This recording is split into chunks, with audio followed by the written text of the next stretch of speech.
बात कल से शुरू हो रहे कांग्रेस के महंगाई राहत कैंप की भी होगी, जिस पर बीजेपी के तंज किस रूप में सामने आए हैं। इसके बाद बात करेंगे भरतपुर में चल रहे आरक्षण पर आंदोलन की, और आखिरी में बात होगी टोंक में दो पक्षों में हुए विवाद की। इसके अलावा भी बाकी खबरें आज प्रदेश की आपको दिखाएंगे। तो कल से महंगाई राहत कैंप शुरू हो रहा है। प्रदेश में कल से इसकी शुरुआत हो रही है। जनता को 10 योजनाओं का फायदा मिलेगा। 2 महीने तक शिविर का आयोजन होगा। महंगाई राहत कैंप पर बीजेपी ने तंज कसते हुए कहा है कि धरातल पर नहीं होता है यहां पर कोई काम।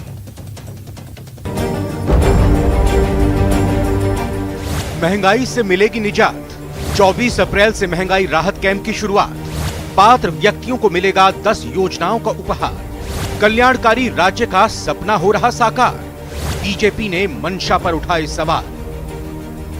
आम जन तक राज्य सरकार की योजनाओं का लाभ पहुंचाने और जनता को महंगाई से राहत देने के लिए 24 अप्रैल से महंगाई राहत कैंप आयोजित किए जा रहे हैं। कैंप में 6 योजनाएं, यानी 24 अप्रैल से महंगाई राहत कैंप। मुख्यमंत्री चिरंजीवी स्वास्थ्य बीमा योजना, चिरंजीवी दुर्घटना बीमा योजना, कामधेनु बीमा योजना, शहरी रोजगार गारंटी योजना, सामाजिक सुरक्षा पेंशन योजना और निःशुल्क अन्नपूर्णा फूड पैकेट योजना। इसमें रजिस्ट्रेशन करवाने और इनका लाभ लेने के लिए पात्र व्यक्ति को केवल जनाधार कार्ड ही लेकर कैंप में आना होगा। जनाधार कार्ड के जरिए इन सभी योजनाओं का लाभ लिया जा सकेगा। मुख्यमंत्री गैस सिलेंडर योजना के लिए पात्र परिवार को जनाधार कार्ड के साथ केवल गैस कनेक्शन नंबर और गैस एजेंसी का नाम देना होगा। इसके अलावा मुख्यमंत्री निःशुल्क बिजली योजना और निःशुल्क कृषि बिजली योजना के लिए जनाधार कार्ड के साथ बिजली के बिल का प्रिंट देना होगा। वहीं मनरेगा में रजिस्ट्रेशन के लिए जॉब कार्ड नंबर बताना होगा। खास बात यह है कि किसी भी लाभार्थी को रजिस्ट्रेशन के लिए आवश्यक दस्तावेज की मूल कॉपी लाने के लिए बाध्य नहीं किया जाएगा।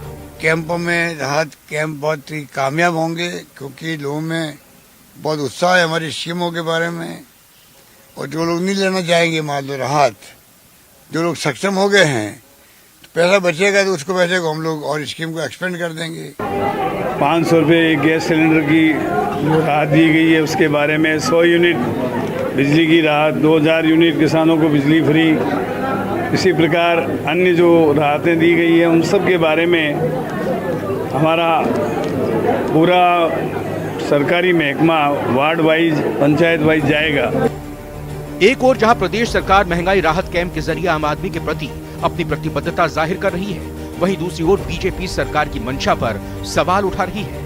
राहत कैंप की बजाय राहुल गांधी राहत कैंप खोलते तो ज्यादा ठीक होता, क्योंकि कांग्रेस की जो स्थिति है वो संगठनात्मक रूप से भी कमजोर है और शासन की दृष्टि से भी कमजोर है।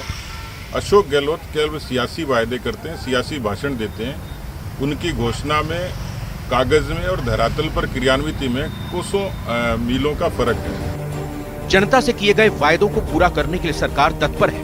वर्ष के अंत में चुनाव होने हैं, इसलिए सरकार जनता को सौगात देने में कोई कोर कसर नहीं छोड़ रही है। Bureau report, news 18 Rajasthan.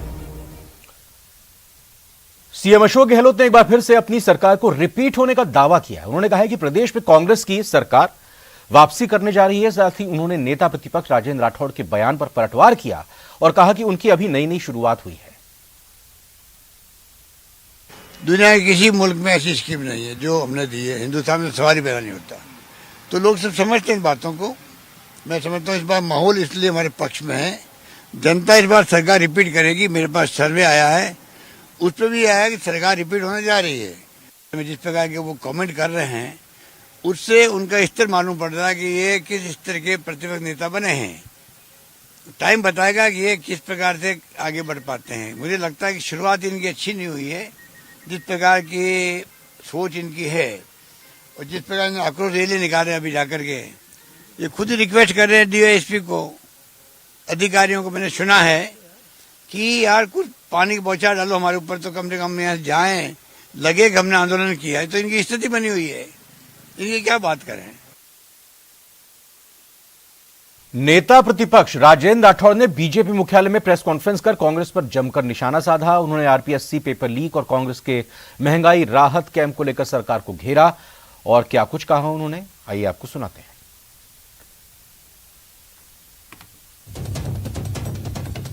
मुख्यमंत्री जी का यह बयान कि हमने सरकार पटवारी अधिकारी और बड़े अधिकारियों पर कार्रवाई करने के लिए नहीं बनाई थी।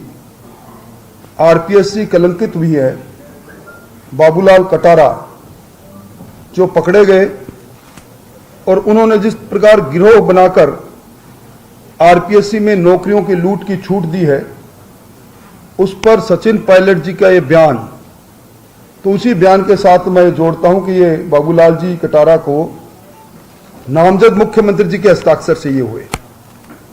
क्या कारण है कि एक सांख्यिकी अधिकारी जो बीडीओ के पद पर रहते हुए भी विवादों में आए, अचानक उन्हें इस पद पर बैठाया गया। ये वही कारण है, आपको स्मरण होगा पिछले कार्यकाल में आरपीएससी के चेयरमैन हबीब खान थे। हबीब खान आरएस का तत्कालीन समय में पेपर लीक हुआ, उनके खिलाफ मामला बना, इनको भी नामजद अशोक जी गहलोत ने किया था। 4 साल 4 महीने तक सरकार को याद नहीं आया जन घोषणा पत्र में उन्होंने राजस्थान में महंगाई नियंत्रण के लिए जो कदम उठाने थे उस पर वो कोई योजना बनाते। और इसी प्रकार उन्होंने जन घोषणा पत्र में ये कहा था कि हम रसोई गैस की कीमतों के नियंत्रण के लिए प्रभावी काम करेंगे और पेट्रोल और डीजल को जीएसटी के दायरे में लाएंगे। सरकार को अपनों से ही राहत नहीं मिलती। ये सब पेंशनधारी पहले से पंजीयन है इनका, अब जो पूर्व में पंजीयन है उनको दोबारा उनका पंजीयन करके सरकार इस गर्मी के अंदर भीड़ इकट्ठी करके, और इसके अंदर कांग्रेस के पीसीसी के चीफ ने जो पत्र जारी किया है कि हर कैंप के अंदर कांग्रेस का। टोंक के मालपुरा में पत्थरबाजी का एक मामला सामने आया, जहां पर कलेक्टर चिन्मयी गोपाल पहुंची हैं मौके पर। उनका कहना है कि गलत करने वालों को अरेस्ट करेंगे। कलेक्टर ने लोगों को घरों में रहने की हिदायत दी है। स्थिति से निपटने के लिए सख्त कार्रवाई करेंगे, यह भी कहा है कलेक्टर ने। अफवाहों पर ध्यान ना देने की अपील कलेक्टर की तरफ से की गई है। 2 पुलिसकर्मी समेत 5 लोग इस दौरान घायल हो गए हैं। पत्थरबाजी में घायलों में महिलाएं भी शामिल हैं। पुलिस और प्रशासन के अधिकारी मौके पर मौजूद हैं।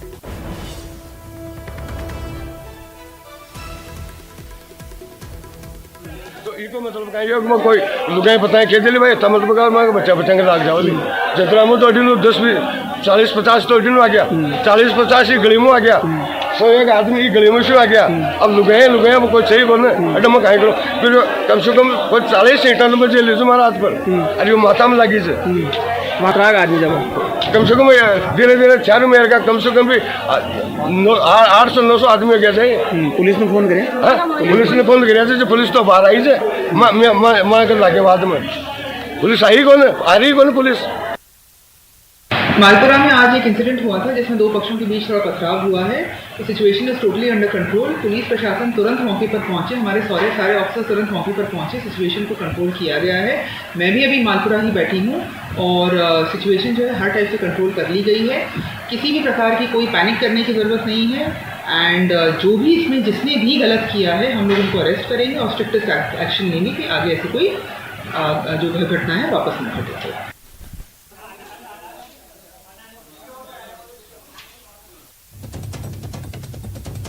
ये 3 तस्वीरें हैं मालपुरा में टोंक में हुई इस घटना के अब तक के डेवलपमेंट की। पहले 2 गुटों में पत्थरबाजी होती है, पुलिस मोर्चा संभालती है, लोगों से शांति बनाए रखने की अपील करती है, और जो पत्थरबाजी में इस दौरान लोग घायल हो गए हैं उनका इलाज अस्पताल में अभी चल रहा है। और कलेक्टर ने भी कहा है कि शांति बनाए रखें, अफवाहों पर ध्यान ना दें। भीलवाड़ा से भी एक बड़ी खबर है, जहां पर 2 गुट आमने सामने हो गए। शाखा में खेलने के दौरान झगड़ा हुआ। हमले के दौरान एक युवक गंभीर रूप से घायल हो गया है। गुस्साए लोग धरने पर बैठे।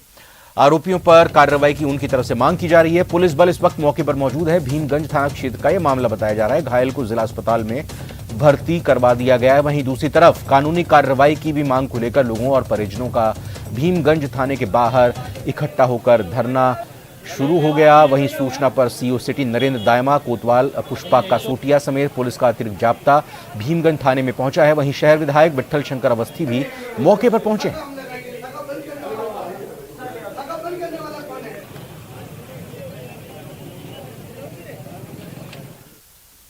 बड़ी खबर भरतपुर से इस वक्त है। 12% आरक्षण की मांग को लेकर सैनी समाज का आंदोलन जो है उससे जुड़ी यह खबर है। आंदोलन के एक प्रतिनिधिमंडल से मुख्यमंत्री अशोक गहलोत ने बात की है।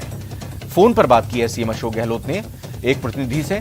सीएम ने प्रतिनिधिमंडल के सदस्य को आश्वासन दिया, कहा कि आंदोलन के संयोजक मुरारी लाल सैनी को रिहा किया जाएगा।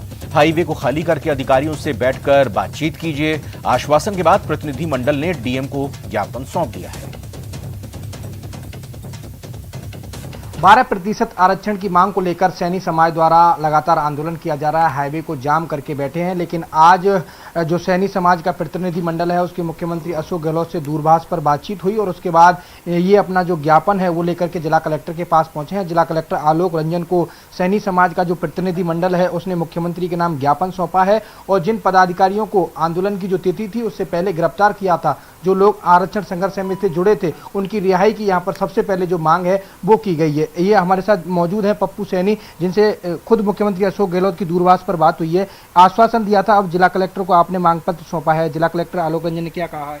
हमने माननीय मुख्यमंत्री महोदय को हमारी पीड़ा किसी तरह से पहुंचाई। जब उनके प्रसंग ज्ञान में आया था कि इस तरह से सैनी समाज पीड़ित है और वो अपनी बात को मेरे तक पहुंचाना चाहते, तो उनका फोन आया कि आपकी बात मेरे तक आ गई है, आप तुरंत प्रभाव से अपना मांग पत्र जिलाधीश महोदय को दीजिए और उसमें जिलाधीश महोदय को ज्ञापन देने के बाद शीघ्र आपकी जो मांग है, जो व्यवस्था है, उस पर चर्चा की जाएगी। आपके मुखिया और उनके जो साथी हैं या संसाधन, उनको रिहा किया जाएगा और आप आइए और जब जयपुर में बैठ के चर्चा करते हैं, शीघ्र आपकी जो मांग है उस पर कार्रवाई की जाएगी। तो अभी आपने ज्ञापन सौंपा है, जिला कलेक्टर आलोक रंजन ने क्या जवाब आपको दिया है? जिला कलेक्टर महोदय ने कहा है कि आपका ज्ञापन मेरे पास आ गया है, मैं मुख्यमंत्री महोदय को आपको ज्ञापन दे रहा हूं और हमने यही चाह रहे थे कि हमारी बात मुख्यमंत्री तक पहुंच जाए और मुख्यमंत्री महोदय के पास ज्ञापन उनका पहुंच जाएगा। फिर जैसी प्रक्रिया होगी उसके आगे हम अपनी कार्रवाई करें। कब तक जारी रहेगा? मुख्यमंत्री महोदय के पास हमारी बात पहुंच रही है। हमारा मुखिया और हमारे मुखिया के साथ जो आंदोलनकारी हैं उन लोगों को हम रिहा करा लें। रिहा कराने के बाद हम हमारे आंदोलन स्थल पर जाएंगे और वहां से फिर मुख्यमंत्री जी से वार्ता करने जाएंगे और हमें उम्मीद है कि जब मुख्यमंत्री जी ने हमसे आकर बात करने के लिए कहा है, वो राजस्थान के मुखिया हैं। राजस्थान के मुखिया होने के साथ साथ उनकी जबान की एक बहुत बड़ी कीमत है। वो शोषित गरीब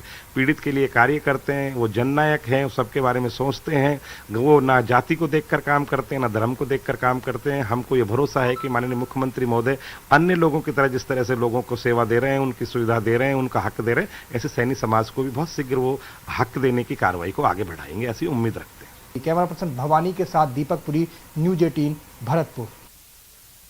समाज के प्रतिनिधियों द्वारा जो ज्ञापन दिया गया अभी जस्ट मुझे प्राप्त हुआ है। मैं इस ज्ञापन को, इनके जो ज्ञापन के विषय हैं उस पर मैं चर्चा कर लेता हूं उच्च अधिकारियों से और मैंने इनको बैठा दिया है। उसके बाद चर्चा करेंगे। जैसा मैंने पहले भी बताया, वार्ता में आप और हमारी दोनों की प्राथमिकता है कि व्यवस्था बनी रहे और ये जो लॉक जैम है ये जल्दी से जल्दी खुले और निश्चित रूप से आपने जो ज्ञापन दिया उसके विषय में कोई सकारात्मक पहल करके हम इनको अवगत कराएंगे। उदयपुर में आग का तांडव देखने को मिला। पहाड़ियों पर भीषण आग लग गई। सवीना इलाके में यह भीषण आग लगी। आग बढ़ने से लोगों में डर का माहौल देखने को मिल रहा है। सूचना के बाद मौके पर दमकल पहुंची है। आग बुझाने की कोशिश जारी है। एक्सक्लूसिव तस्वीरें इस वक्त न्यूज 18 राजस्थान पर आप देख सकते हैं। कितनी विकराल, भीषण, भयंकर ये आग की लपटें, ऊंची आग की लपटें देखने को मिल रही हैं और डर लोगों में इस बात का कि आग और आगे ना बढ़ जाए। हालांकि दमकल की टीम वहां मौके पर पहुंची है और अग्निशमन कर्मचारी इस आग को बुझाने की कोशिश कर रहे हैं।